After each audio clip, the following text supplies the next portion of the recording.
Welcome to another instructional video. Today we're going to be looking at the Programs tab in Career Central. So if I click over here on Programs, you'll see that I've got Gateway, Trades Academies and Courses, Taster Courses to choose from. So I'm going to choose Gateway first. So this part of Career Central allows you to keep track of the students who are interested and enrolled in Gateway within your school. The first part we're going to look at is this programs or placement area, so we can enter new programs, or if I click over here you will see the ones that we've already added. So for example, I might have a floristry placement that students can be involved in, and if I add that, you will see it over here on the drop down list now as one of the options for Gateway. So you can add as many programs as you like, and if you have one that you'd like to delete, you can click on delete programs and delete it there. So I won't delete any of those at the moment.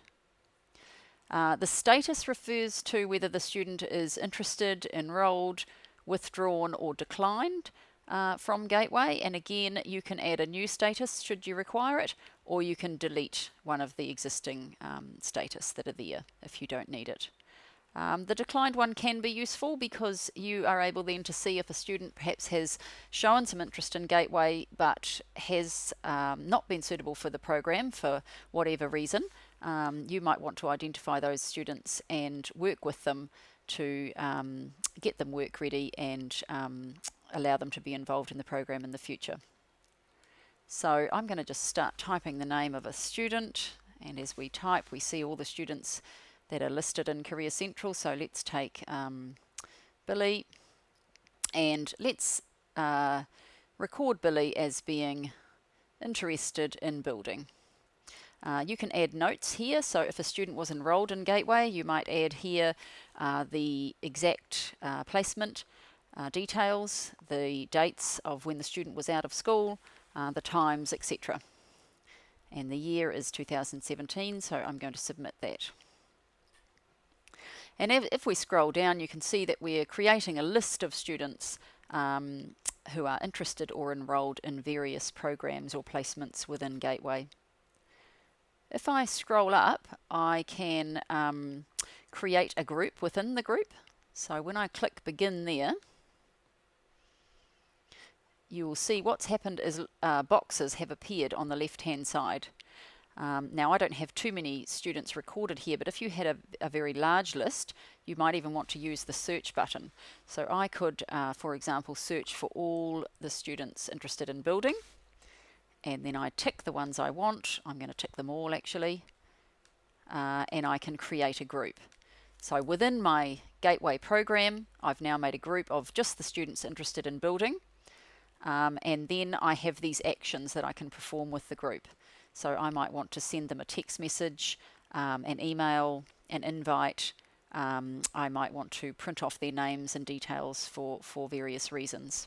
And that group will now exist in my Groups Search tab as a snapshot of Gateway from today's date. This name is not particularly useful when you look at it, so when you go into your group search you can actually change the name of that. So I would probably change that to Gateway Building Students, and then I know I've got it for future reference as a group that I can message and so on. Once you've added a student into the Gateway Programs tab, that will be visible on their profile. So any staff member who has access to the student's profile will be able to see that they are interested or enrolled or have been declined from Gateway in your school. If I just go back to my Programs tab, I can click on Trades, and very similar. We've got construction and infrastructure there, year one service. Again, we can add new names, manufacturing and technology, year two, for example, and if I add that, you will see that it's now available as one of the options to choose. So we can add a student. Let's take Billy again. Construction and infrastructure, enrolled for 2017, and perhaps in the notes we make a note that Billy is out of school every Wednesday. and we submit that. And once again, that information then will appear on the student's profile, and if we click over here, we can create a group of, for example, all the construction students, all the service students, all the manufacturing and technology, and use that to message them or invite them to events. Very similar with, if I go back to my programs tab, the courses. So this is for taster courses or other courses that you might run within the school. And again, you can list all of the taster courses here by adding them, enrolled or interested.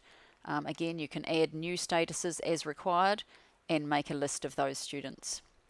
I find this area particularly useful for, there's a page in Career Central which lists all the taster courses, and students can request information about them or show interest in them.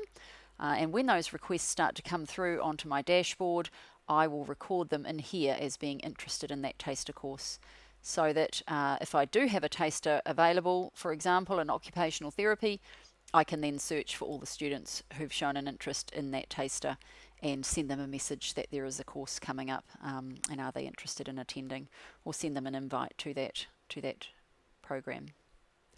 I hope that's been useful. That's the end of our tutorial on programs. Please keep an eye on our other Career Central videos for more information about using the Career Central features.